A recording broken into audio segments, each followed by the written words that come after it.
오늘 하나님께서 우리에게 주신 요한복음 9장 말씀을 통해서 보게 된다는 것이라는 제목으로 함께 말씀의 은혜를 나누고자 합니다. 여러분, 우리는 눈으로 세상을 봅니다. 그래서 우리 눈에 보여지는 것이 마치 진실인 것처럼 받아들이면서 오늘을 살아갑니다. 그리고 우리가 눈으로 본 것, 그것이 우리가 아는 것의 전부라고 생각하고 오늘을 살아갈 때가 있습니다. 근데 여러분 어떻습니까? 우리가 본다고 해서 모든 것을 다 아는 것은 아닙니다. 우리가 본다고 해서요, 모든 것을 정확하고 바르게 판단하는 것도 아닙니다. 여러분, 제가 그림 하나를 준비했어요. 여러분, 이 그림에서 무엇이 보이세요? 여러분이 검은색에 초점을 맞추느냐, 흰색에 초점을 맞추느냐에 따라서요, 여러분이 보는 그림의 내용은 전혀 다르게 보일 것입니다. 어떤 분들은요, 꽃병 하나가 분명하고 선명하게 보이는 분 계실 거예요. 어떤 분들의 눈에는요, 마주보고 있는 두 사람의 얼굴이 보이는 분이 계실 거예요.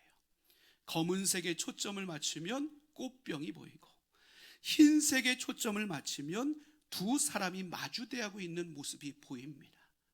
여러분, 우리는 같은 그림을 보고 있음에도 불구하고 무엇에 초점을 맞추느냐에 따라서 우리의 모든 보고 판단하고 결정하는 내용들이 달라지는 것을 확인하게 됩니다. 아직도 고민하고 있는 분 계신 것 같아요. 사람이 어디 있지? 꽃병이 도대체 어디 있는 거야? 여러분, 여기서 중요한 것은요, 이와 같이 보는 관점에 따라서 우리의 판단이 달라지는 것이 우리의 삶의 모습 속에서도 동일하게 드러난다는 것입니다. 우리는 같은 환경과 상황을 바라보면서 전혀 다른 판단 속에서 오늘을 살아갑니다. 겉모습을 바라보고 있지만 정작 진실된 마음의 내면을 바라보지 못하고 살아갈 때도 있습니다. 동일한 환경 상황을 바라보면서도요, 누구는 하나님의 역사하심을 바라보지만 또 다른 누군가는 하나님의 역사하심의 손길을 바라보지 못하는 경우도 있습니다. 여러분, 오늘 요한복음 9장 말씀은 바로 이 바라봄에 대한 주제로 우리 가운데 귀한 질문을 던지고 있습니다. 너희는 바른 것을 바라보고 있느냐? 너희가 바라보지 못하고 있는 것은 무엇이냐? 오늘 하나님이 주시는 이 질문 앞에요, 우리는 오늘 본문 말씀을 통해서 바르게 바라본다는 것이 무엇인지를 세 가지 큰 주제를 가지고 함께 말씀을 나누면서 은혜 나누기를 원합니다. 첫 번째 주제는 이것입니다. 함께 읽겠습니다. 고난 앞에서 인간은 원인을 묻지만 예수님은 하나님의 일을 보신다. 여러분, 오늘 말씀이 어떻게 시작돼요? 나면서부터 맹인이었던 사람을 예수님이 바라보십니다. 그에게 다가가는 모습을 제자들이 보고요, 제자들이 예수님께 질문을 던져요. 이것이 오늘 본문 말씀의 시작입니다. 제자들이 예수님께 어떤 질문을 던집니까? 2절 말씀입니다. 우리 2절 말씀을 함께 읽겠습니다. 라비요, 이 사람이 맹인으로 난 것이 누구의 죄로 인함이니까? 자기니까? 그의 부모니까? 여러분, 오늘 이 말씀을 대할 때요, 여러분 어떤 느낌이 드세요? 굉장히 차가운 느낌으로 이 질문이 다가오지 않습니까? 여러분, 한 사람이 고통 가운데 있어요. 나면서부터 평생 보지 못하는 삶을 살았다고요. 그러면 어떤 질문이 먼저여야 될까요? 긍휼한 마음을 담은 질문이 먼저였어야 되겠지요. 근데 오늘 제자들은 어떤 질문을 예수님께 던지고 있어요? 이 고난의 문제의 원인과 이유가 무엇인지 냉철하고 날카롭게 예수님 앞에 질문을 하고 있다는 거예요. 이 질문이 참 차갑게 느껴집니다. 그런데요, 이 제자들의 질문은요, 고통 가운데 있는 모든 사람들의 보편적인 질문입니다. 우리는 고난 앞에 늘 질문합니다. 왜 이와 같은 일이 벌어졌을까? 누구 때문에 발생한 문제일까? 왜 내가 이와 같은 고통의 자리에 설 수밖에 없는 것일까? 모든 사람들은 고통 앞에 이와 같은 원인과 이유를 질문합니다. 왜요? 사실을 알아야지만 마음이 평안하니까. 그 원인과 이유를 알 때에만 현재를 다스릴 수 있다고 생각하기 때문에 그렇습니다. 그런데 오늘 예수님은요, 그와 같은 시각과 생각을 가지고 살아가는 제자들의 그 모든 질문의 방향을 완전히 다른 방향으로 틀어놓고 있는 것을 보게 됩니다. 그 내용이 3절의 말씀이에요. 우리 3절 말씀 함께 읽겠습니다. 이 사람이나 그 부모의 죄로 인한 것이 아니라 그에게서 하나님이 하시는 일을 나타내고자 하심이라. 아멘. 여러분, 이 예수님의 말씀은 무엇이에요? 지금 제자들은 끊임없이 고난의 원인과 이유를 질문하면서요, 이 고난은 단순히 죄와 관련된 부분이다, 즉 인과응보적인 시선으로 이 모든 것을 판단하고 해석하려고 들고 있어요. 근데 예수님은요, 그 인과응보적인 해석을 철저히 무너뜨리는 선언을 하고 있는 것을 우리는 확인하게 됩니다. 여러분, 물론 성경에서는요, 우리 안에 들어온 죄로 말미암아 세상이 깨졌다라고 이야기를 합니다. 그 결과 우리 안에 눈물이 생겼고 우리 안에 아픔과 상처가 발생할 수밖에 없노라고 성경은 우리에게 분명하게 이야기를 합니다. 그런데 그렇다고 해서 우리의 삶에 이루어지고 있는 모든 고난들이요, 우리의 죄로 말미암은 직접적인 형벌이라고 생각하는 것, 여러분, 이것은 그와 같이 단정할 수 없는 영역임을 우리는 절대로 잊지 말아야 됩니다. 여러분, 그러기에 오늘 예수님은 제자들의 질문을 전혀 다른 방향성으로 끌어가고 계신 거예요. 제자들은 계속해서 무엇을 이야기를 해요? 제자들의 과거의 이 맹인의 과거의 삶에 대해서 집중해요. 무슨 죄를 지었을까? 그 모든 과거를 파헤치려고 노력하고 있어요. 그런데 예수님은 어떤 방향성을 가지고 있어요? 그 삶의 은혜의 가능성에 대해서 예수님은 주목하고 계신 것을 보게 돼요. 제자들은 계속해서 무엇이 원인입니까? 이유가 무엇입니까? 질문하는데 예수님은 끊임없이 무엇을 주목시켜요? 그의 삶에, 고통 속에 있는 그의 삶에 하나님께서 행하실 일이 무엇인지를 기대할 것에 대해서 끊임없이 주목해 하시는 것을 보게 됩니다. 여러분, 바로 이것이 오늘 우리가 예수님으로부터 배워야 될 믿음의 시선입니다. 여러분, 믿음이라는 것은 무엇이에요? 단순히 우리 가운데 다가오는 고난을 완벽하게 해설할 수 있는, 설명할 수 있는 능력이 믿음이 아닙니다. 여러분, 믿음은 무엇이에요? 믿음은요, 바로 오늘 우리의 삶에 이해할 수 없는 상황과 환경 속에 놓여 있을지라도 하나님은 변함없이 여전히 우리 가운데 일하고 계신 하나님이심을 바라볼 수 있는 시선, 여러분, 이것이 진짜 믿음이라는 사실, 여러분, 우리는 분명히 기억해야 됩니다. 여러분, 그렇기 때문에요, 오늘 우리의 주변 사람들 안에 일어나는 고난 가운데요, 우리가 그 고난을 바라보면서 우리 스스로 원인을 단정해서는 절대로 안 됩니다. 어떤 분들, 그런 분들이 있어요. 무슨 문제가 있으니까 분명히 그 일이 발생했겠지. 뭔가 하나님이 원치 않으시는 죄악을 범했으니까 그 일들이 발생했지 않았겠어. 우리는 너무 스스로요, 상대방의 고난을요, 단정해버릴 때가 많습니다. 어찌 보면 이 단정이요, 우리의 신앙의 분별력처럼 보일 때도 있겠지만요, 이것은 결코 신앙의 분별력이기보다는 상처 입은 사람을 더 아프게 만드는 도구로 쓰여질 수밖에 없음을 우리는 절대로 잊지 말아야 됩니다. 그 순간 우리에게 필요한 것은요, 섣부른 판단이 아니라요, 긍휼한 마음이에요. 정죄의 언어가 아니라요, 그 삶을 향한 하나님의 뜻을 알아가기 원하는 그 마음을 품는 것이 중요하더라고요. 그 위에 무엇을 더해야 돼요? 하나님께서 그 삶에 행하실 놀라운 일들을 기대하며 기도하는 믿음이 우리 가운데 필요한 것입니다. 여러분, 우리의 고난을 향한 우리의 마음 역시도 동일합니다. 하나님, 왜 저여야 합니까? 하나님, 왜 제가 이와 같은 고난과 눈물의 자리에 거해야 합니까? 이 질문으로만 우리의 인생이 마무리되어서는 절대로 안 된다는 거예요. 우리의 질문이 바뀌어야지요. 하나님이 이 눈물 속에서 하나님께서 내 삶에 드러나고자 하는 그 뜻이 무엇입니까? 하나님, 이해할 수 없는 이 상황 속에서 하나님, 제가 절대로 놓치지 말아야 될 하나님의 일이 무엇입니까? 여러분, 이 질문의 전환이 우리 안에 이루어질 때 우리 안에 믿음의 전환이 이루어질 수 있다는 사실을요, 우리는 절대로 잊지 말아야 됩니다. 여러분, 우리 안에 이 믿음의 전환이 이루어질 때요, 원인과 판단 가운데만 묶여있는 인생이 아니라 하나님이 우리 안에 행하실 일을 기대하는 인생으로 우리가 변화되어질 수 있음을 분명히 기억하시기를 바랍니다.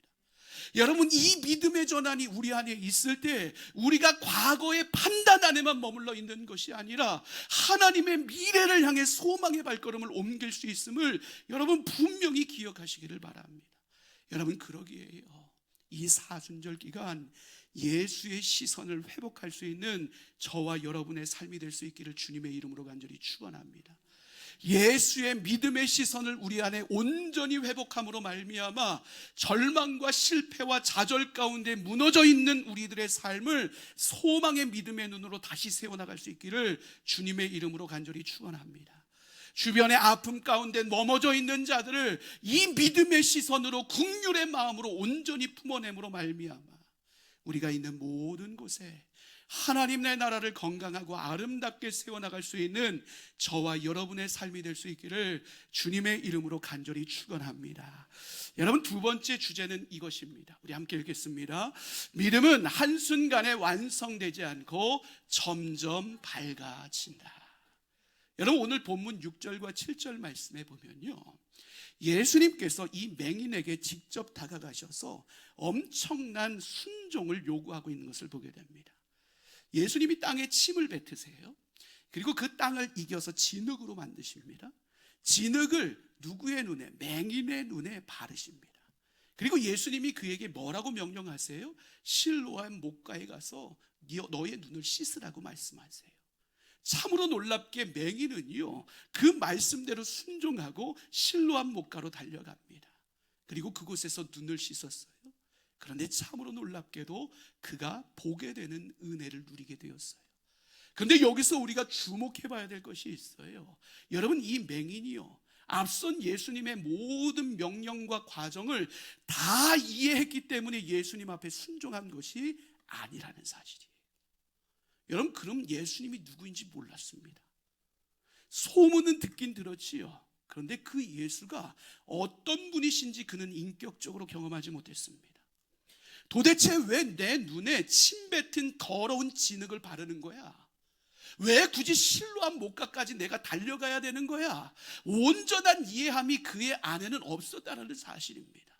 그런데 그가 말씀 앞에 반응했고 순종했고 보게 되었다는 사실입니다. 여러분, 이것이 우리가 세워나가야 될 믿음의 원리입니다.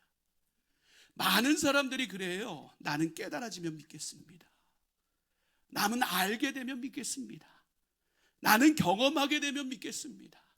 여러분, 그것도 일정 부분 일리가 있지요. 하지만 진정한 믿음의 시작은 무엇이에요? 이해하는 데서 시작하는 것이 믿음이 아니라 오늘 말씀 앞에 반응하고 순종하는 곳에서 시작되는 것이 진짜 믿음이라는 사실, 우리는 절대로 잊지 말아야 됩니다. 그리고 오늘 우리가 순종의 발걸음을 한 걸음 한 걸음 옮겨낼 때마다 그 믿음은 우리 안에 더욱더 선명하게 보여지는 믿음의 확신으로 세워질 수 있음을 여러분, 우리 분명히 기억해야 됩니다.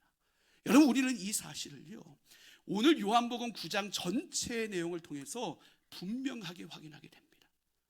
여러분, 오늘 이 맹인은요, 어느 한순간 갑자기 믿음의 완성자로 서지 않았습니다. 그에게는 모든 과정이 필요했고 그 점진적인 단계를 거치기 시작했을 때, 그곳 가운데 순종의 발걸음을 한 걸음 한 걸음 내딛기 시작했을 때 그의 믿음의 시선이 점점 밝아지고 있는 것을 우리는 오늘 본문을 통해서 확인하게 됩니다. 여러분, 오늘 맹인이요, 가장 먼저 예수님을 향해서 뭐라고 고백했는 줄 아세요? 예수라고 하는 그 사람이라고 표현했어요. 예수라 하는 그 사람. 처음 맹인이 예수님을 만났을 때 어땠다는 거예요? 앞서도 이야기했던 것처럼 예수님에 대해서는 참 많이 들었어요. 그런데 예수라고 불리는 그 사람이긴 한데 나는 예수를 잘 알지 못합니다. 나는 예수를 잘 이해하지 못했습니다. 나는 예수에 대해서 분명하게 깨닫지 못했습니다. 이 고백을 지금 맹인이 가장 먼저 했어요. 그런데 잠시 지나고 나니까요, 맹인이 예수님을 향해 선지자라고 고백합니다. 아니, 이 사람은 뭔가 기적의 능력을 가지고 있는 사람 같습니다. 굉장히 말씀으로 큰 능력을 행할 수 있는 선지자와 같습니다. 제가 경험한 예수라는 사람은 바로 이와 같은 사람이었습니다 라고 고백을 하더라는 거예요. 그런데 한 단계 더 진보해서요, 그가 뭐라고 고백을 해요? 이 사람이 하늘로부터 오지 않았다면 이 모든 일을 행할 수 없었을 것입니다 라고 고백합니다. 단순히 나의 모든 질병의 문제를 해결한 한 사람의 존재가 아니라 이분은 하늘로부터 능력 있는 존재로 임한 하나님의 사람이라는 사실을 증언하는 자리로 그가 발걸음을 옮기기 시작했다는 사실이에요. 근데 여기서 끝나지 않아요. 그가 다시 돌아와서 예수님을 만났는데요, 예수님을 향해서 뭐라고 고백합니까? 주여, 내가 믿나이다. 주여, 내가 믿나이다. 주님이 나의 영생수임을, 주님이 나의 소망임을, 주님이 나의 영생의 근원임을 제가 믿습니다. 여러분, 이 고백을 통해서 오늘 맹인이 예수님께 경배하고 있다는 사실이에요. 보세요. 이 모든 도식 가운데 진행되어지는 과정을 보세요. 한 번의 믿음이 그에게 다가오지 않았어요. 근데 분명한 사실이 무엇이에요? 순종의 걸음을 한 걸음 한 걸음 내딛기 시작했을 때 그의 믿음은 점점 선명해지기 시작했다는 사실이에요. 그의 모든 믿음의 그의 눈이 열려진 것처럼요, 그의 믿음의 시선이 활짝 열려지기 시작했어요. 그가 시력을 회복했던 것처럼요, 오늘 그의 영혼의 상태가 선명함으로 변화되어지는 놀라운 은혜를 그가 경험하고 있다는 사실입니다. 물론 그가 이와 같이 믿음을 받아들였다고 해서 바리새인들 앞에서 아주 화려한 어조로 예수에 대해서 신학적으로 논리 있게 설명하는 자리에 서지는 않았습니다. 그런데 분명한 것이 무엇이에요?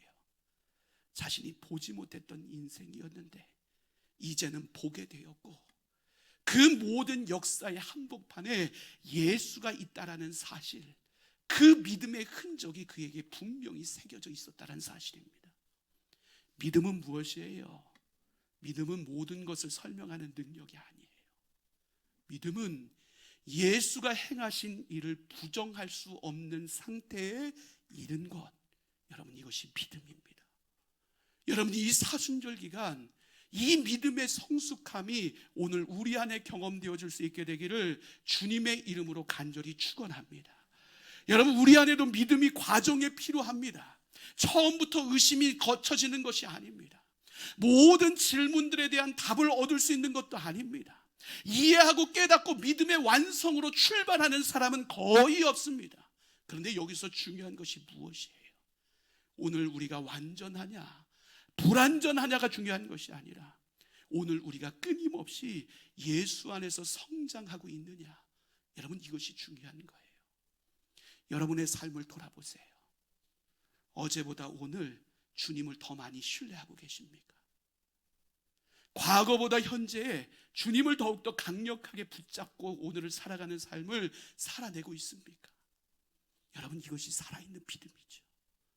살아있는 믿음은 어느 날 갑자기 한순간 완성되는 믿음이 아니라, 살아있는 믿음은 오늘 예수와 동행하는 걸음을 통해서 한 발자국 한 발자국 우리의 믿음이 밝혀지는 것, 여러분, 이것이 살아있는 믿음이에요. 살아있는 믿음은 한순간에 모든 문제가 해결되어지는 것이 살아있는 믿음이 아니라 오늘 힘겹지만 예수와 동행함으로 이겨내며 경험되어지는 믿음, 이것이 진짜 살아있는 믿음이라고요.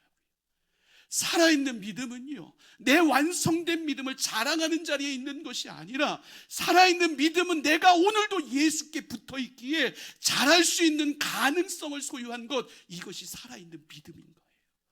여러분, 오늘 나의 믿음이 약해서 절망 가운데 있습니까? 나의 믿음이 연약해서 흔들리고 있으십니까? 여러분, 예수 곁에 꼭 붙어 있으시기를 바랍니다. 예수와 동행하시기를 바랍니다. 예수 잘 믿으시기를 바랍니다. 그런데 여러분, 한 가지 하셔야 될 것이 있어요. 깨달아지지 않아도, 온전히 이해되어지지 않아도 예수님의 말씀에 반응하시기를 바랍니다. 한 걸음을 내딛는 순종을 하시기를 바랍니다. 그 순종이 오늘 우리의 닫혀져 있는 눈을 활짝 여는 은혜가 될 것입니다. 오늘 우리의 믿음을 성장하게 할 것입니다. 그리고 결국 우리의 입술을 통해 고백하게 할 것입니다. 주님, 제가 주님을 믿습니다. 주님, 제가 주님이 나의 영생의 근원이심을 신뢰합니다. 여러분, 이 믿음의 고백 위에 은혜 가운데 하나님 나라를 경험하며 오늘을 살아가는 저와 여러분의 삶이 될 수 있기를 주님의 이름으로 간절히 축원합니다. 마지막 주제는 이것입니다. 우리 함께 그 마지막 주제를 읽겠습니다. 참으로 보지 못하는 자는 맹인이 아니라 스스로 본다고 여기는 사람이다. 여러분, 요한 9장 전체 내용을 보면 이 주제가 굉장히 역설적으로 우리에게 다가옵니다. 보지 못했던 사람은 봐요. 근데 자신이 잘 보고 있다라고 생각했던 사람은 오히려 점점 그 영적인 시선을 잃어가고 있는 장면을 우리가 요한복음 9장 전체의 내용을 통해서 확인하게 됩니다. 오늘 우리가 함께 읽은 본문 내용의 이후에 등장하는 내용들을 보면요, 종교 지도자들이요, 예수님의 기적의 역사 앞에서요 감격하고 기뻐하는 것이 아니라 오히려 안식일의 규례를 언급하면서 규탄합니다. 여러분, 한 사람이요, 보지 못했던 사람이 눈을 뜬 것 엄청난 기적 아닙니까? 그리고 그 상대방을 향해서 우리가 상식적으로는 기뻐하며 감격하는 것이 합당하지 않겠습니까? 근데 종교 지도자들은 그러지 않았어요. 기뻐하고 감격하고 은혜 가운데 기뻐 하나님을 예배하기는커녕이요, 오히려 자신들 안에 만들어 놓은 틀 밖에서 벌어지는 이 모든 일들을 온전히 받아들이지 못하고 거부하고 있는 참으로 안타까운 모습을 보이고 있습니다. 여러분, 이것이요 영적 어두움의 실체예요. 진짜 안타까운 것이 무엇이에요? 그들이 성경을 모르지 않았다는 거예요. 여러분, 그들이 종교적 훈련을 받지 않은 인물이 아니라는 거예요. 그런데 그들은요, 이 기적 가운데 핵심으로 자리 잡고 있는 예수를 보지 못해요. 진리의 말씀이 선포되고 있는데 진리의 말씀을 들을 줄 모르는 그와 같은 영적인 어둠 가운데 빠져 있더라고요. 지식이 없는 게 아니에요. 훈련을 덜 받은 게 아니라고요. 그들은 자신들이 본 것이 모든 것의 진실이라고 확신했어요. 이미 본 것으로 말미암아 자신들은 모든 것을 잘 알고 있다라고 생각했다고요. 그리고 보고 알게 된 것을 가지고 하나님을 섬기기 시작했어요. 그러니 자신들은 하나님 잘 섬긴다고 생각했어요. 하지만 빛이 왔는데요, 자신들의 마음의 문을 열지 못해요. 진리가 선포되고 있는데 진리 앞에 무릎 꿇지 못하는 참으로 안타까운 삶을 그들이 살아가고 있었다고요. 그러니 예수님이 그들에게 참으로 엄중한 선언을 하십니다. 그 내용이 39절인데요 우리 39절 말씀 함께 읽도록 하겠습니다. 예수께서 이르시되 내가 심판하러 이 세상에 왔으니 보지 못하는 자들은 보게 하고 보는 자들은 맹인이 되게 하려 함이라 하시니. 아멘. 여러분, 이 예수님의 지적 가운데 핵심이 무엇이에요? 여러분, 영적인 교만이에요. 여러분, 알지 못하는 사람은요, 알고 싶어서 주님 찾아와요. 내가 불안정하고요, 내가 온전치 않은 사람이라고 인정하면요, 나는 하나님을 향해 갈망한다고요. 내가 병든 자임을 인정하면요, 치료의 자리로 힘있게 달려나올 수밖에 없다라고요. 그런데 내가 모든 것을 안다고 생각하는 것이 문제예요. 내가 하는 모든 일들이 옳다라는 확신 가운데 있는 것이 문제입니다. 내가 만들어 놓은 의의 틀, 그 안에서 나는 의로운 삶을 살아가고 있다고 생각하는 것이 문제입니다. 여러분, 이 확신 속에서 우리는 진리의 빛 앞에서도 회개하지 못하는 삶을 살아가는 것이 우리의 인생이 되어버리고 말았어요. 여러분, 우리의 신앙의 심각한 위기가 언제예요? 보지 못했는데 봤다고 착각하는 거예요. 깨닫지 못했는데 깨닫다고 착각하는 거예요. 만나지 못했는데 만났다고 착각하는 것이 우리의 신앙의 심각한 위기라고요. 오늘 우리는요, 바리새인들과 같이 될 수 있어요. 교회 생활 오래 했어요. 말씀도 참 많이 했어요. 그런데 하나님을 향한 가난한 마음이 흐려진 채 오늘을 살아가고 있는 우리의 모습을 볼 수 있어요. 하나님을 열심히 예배했어요. 근데 여전히 내 생각과 가치관 속에서만 하나님을 예배하니까요, 예배의 주인공이신 하나님을 만나지 못하고 예배의 자리를 떠날 때가 있어요. 말씀을 열심히 읽어요. 그런데 내 틀에서 하나님을 이해하려고 하다 보니까요, 말씀의 진짜 주인공이신 하나님을 만나지 못할 때가 있어요. 신앙의 옳고 그름을 이야기하지만 정작 하나님 나라의 최고의 축복인 긍휼과 은혜를 누리지 못하고 살아갈 때가 있어요. 하나님을 입술로 고백하지만 정작 중요한 순간에는 내 판단과 기준과 가치관 속에서 모든 것을 결정하는 삶을 살아가는 우리의 모습을 볼 때가 있더라고요. 여러분, 그러게 해요. 우리는 평생 포기하지 말아야 될 기도의 제목이 있는 사람이에요. 어떤 기도의 제목이에요? 주님, 제 눈을 열어 주님을 보게 해 주십시오. 주님, 내 교만함들이 죽어지고 오직 겸손히 주님을 따르는 믿음의 사람 되게 해 주십시오. 주님, 제가 제 삶을 판단하는 것이 아니라 주님의 빛대로 모든 것을, 빛의 인도함대로 모든 것을 선택하는 인생이 되게 해 주옵소서. 주님, 익숙한 것에 녹아들어 있는 삶을 살아가는 것이 아니라 오늘 새로운 역사를 이루시는 하나님을 소망하며 그 길을 따르는 믿음의 사람이 되게 하여 주옵소서. 여러분, 오늘 우리는 복음 앞에 낮아질 줄 알아야 됩니다. 예수 앞에 겸손해질 줄 알아야 됩니다. 보는 척하는 것이 아니라 하나님을 진짜로 볼 수 있도록 도와달라고 하나님 앞에 부르짖어 기도해야 됩니다. 아는 척하는 것이 아니라 하나님 없으면 단 한순간도 살 수 없는 존재가 바로 저희니 하나님을 아는 은혜를 누리게 해 주옵소서. 기도할 수 있어야 됩니다. 오늘 우리의 삶이 영적 교만이 아니라 영적 갈급함으로 우리의 삶을 세워나갈 때 우리는 정죄가 아니라 하나님이 예배하신 진짜 축복의 자리에 설 수 있는 은혜를 누리게 됩니다. 영적 교만의 시선을 돌려 갈급함으로 주님을 바라보는 저와 여러분의 삶이 될 수 있기를 주님의 이름으로 간절히 축원합니다. 그 주님을 바라보는 믿음의 시선으로 말미암아 우리의 갈증이 해갈되어지고 영원한 소망의 나라가 우리 안에 이루어지는 축복을 누릴 수 있게 되기를 주님의 이름으로 간절히 축원합니다. 말씀을 정리합니다. 오늘 이 올라온 사건은요, 단지 한 사람의 눈이 뜨여졌다라는 기적적 사건만을 이야기하는 것이 아닙니다.